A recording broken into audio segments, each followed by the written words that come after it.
السلام عليكم ورحمة الله وبركاته. ازيكم يا حبايبي؟ عاملين ايه؟ يا رب تكونوا بخير وبأحسن حال ان شاء الله. النهاردة يا حبايبي معانا فيديو جديد، بس قبل ما نبدأ اي حاجة لازم نصلي على النبي.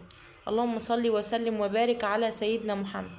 ألا بذكر الله تطمئن القلوب. تعالوا بقى يا حبايبي نشوف هنعمل ايه مع بعض. قومي كده بس وما تكسليش، شغلي الفيديو بتاعي يلا، وقومي لو هتعملي اكل لعيالك قومي يلا نعمل مع بعض. والله يا حبايبي انا بحب اشارككم معايا في كل حاجه، لان انا بحبكم في الله وانتوا اخواتي يا حبايبي. وبصوا ربنا ما يحرمنيش منكم. وبعدين اهوت يا حبايبي كان عندي فرختين كده، هقوم اطلعهم واغسلهم حلو زي ما انا مورياكم في الفيديو اللي فات. وانت عارفين يا حبايبي طريقه الشوربه اللي انا بعملها، مش بحط له ميه وبسقط فيها الفراخ، لا دايما بحمر بصلايه الاول كده بحبه زيت صغيرين، وبنزل عليهم بالتوابل، وبعدين بنزل عليهم بكاتل ميه سخن، وبعدين بنزل يا حبايبي بيهم في الفراخ، وبعدين بروح مفلقه طماطم وشطه وبصل برضو تاني، وبحيقهم بقى واحط ورق راولي وحاجات من ديت.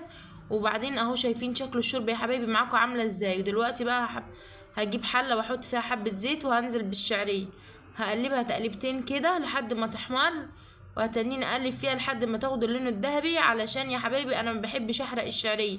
لو الشعريه انحرقت الرز بتاعك هيبقى غامق ومش هيبقى حلو. ادوكوا شايفين اهي الشعريه قدامكم، لما هتوصل للون هنزل معاكم بالرز، هوريكم برضو وانا بنزل بالرز. واهم حاجه يا حبايب البنات اللي لسه بيتعلموا جديد، علشان يعرفوا تزويد الرز هيعملوا ازاي، هيجيبوا معلقه زي اللي انا بقلب بيها ديت، وهيحطوا هيزودوا الشوربه، وبعدين المعلقه ديت هيغطسوها في قلب الشوربه كده لما تبقى نصها. ان شاء الله الرز هيبقى طالع معاكي حلو ومفلفل وجميل.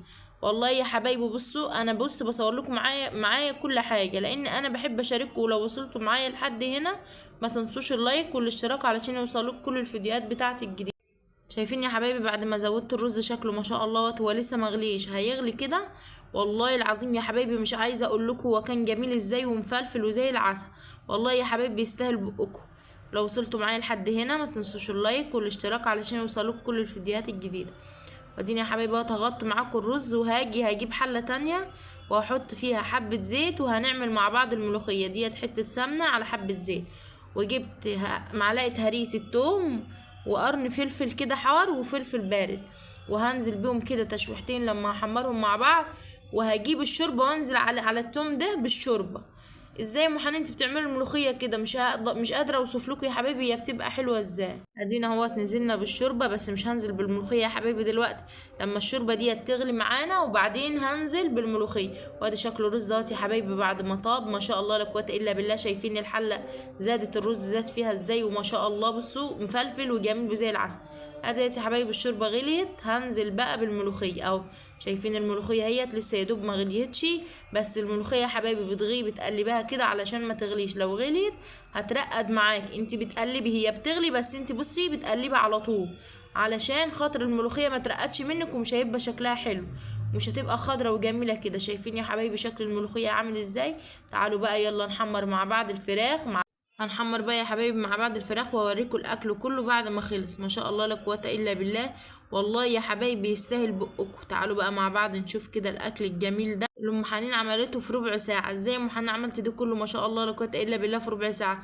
شايفين يا حبايبي المنظر، الفراخ جميله ازاي والرز مفلفل والملوخيه خضرة ازاي يا حبايبي. بصوا والله العظيم الاكله دي تستاهل بقكم.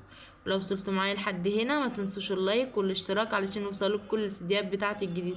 انا بحب اشارككم يا حبايبي معايا في كل حاجه. ربنا يديمكم نعمه في حياتي يا حبايبي وخليكم لي يا رب، وما يحرمنيش من تعليقاتكم الجميله. شايفين يا حبايبي المنظر حلو ازاي؟ ما شاء الله لا قوه الا بالله.